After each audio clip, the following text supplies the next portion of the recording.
And so that's how I heard God say, don't worry about it. I got this. And I say that to you all. A lot is happening. You're seeing a lot, you're hearing a lot, but don't worry about it. God's got this thing. God is, listen, He's got this thing. And so I just want to make sure you know that we don't have to worry, but we do have to act. We do have to act. And so to start us off tonight, I want to make sure that we are on the same page with these three definitions. The first one is judgment. In the Bible, judgment is the process of assessing people's actions, thoughts, and intentions. It can also refer to the verdict or decision that results from this process. The word judge means to separate, to make a distinction between exercise judgment upon, or to estimate, or to assume a power over, to call to account, to judge judiciously, to bring to trial, to be brought to account, to administer government over. Okay, so if God has been telling us that judgment, his judgment is coming, and now we see it.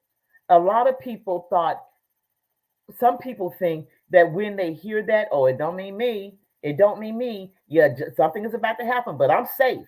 You know, and one of the sad, I saw too many sad things recently, but one of the sad things was a young man who I think he might have been from Venezuela, but uh, they came into his house and took his wife.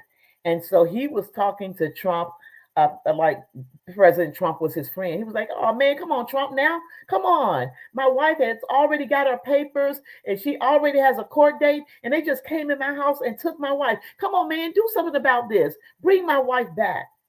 See, sometimes when we look at judgment, when we hear that this may happen or that may happen, we always think it's going to happen to the other people. But this is a night for us to look inwardly, to look at ourselves. Because when we stand before God, it's individually. It's individually. Mike is not going to be standing with me. My kids are not going to be standing with me, and neither will your spouse or your children. So let's look at ourselves tonight.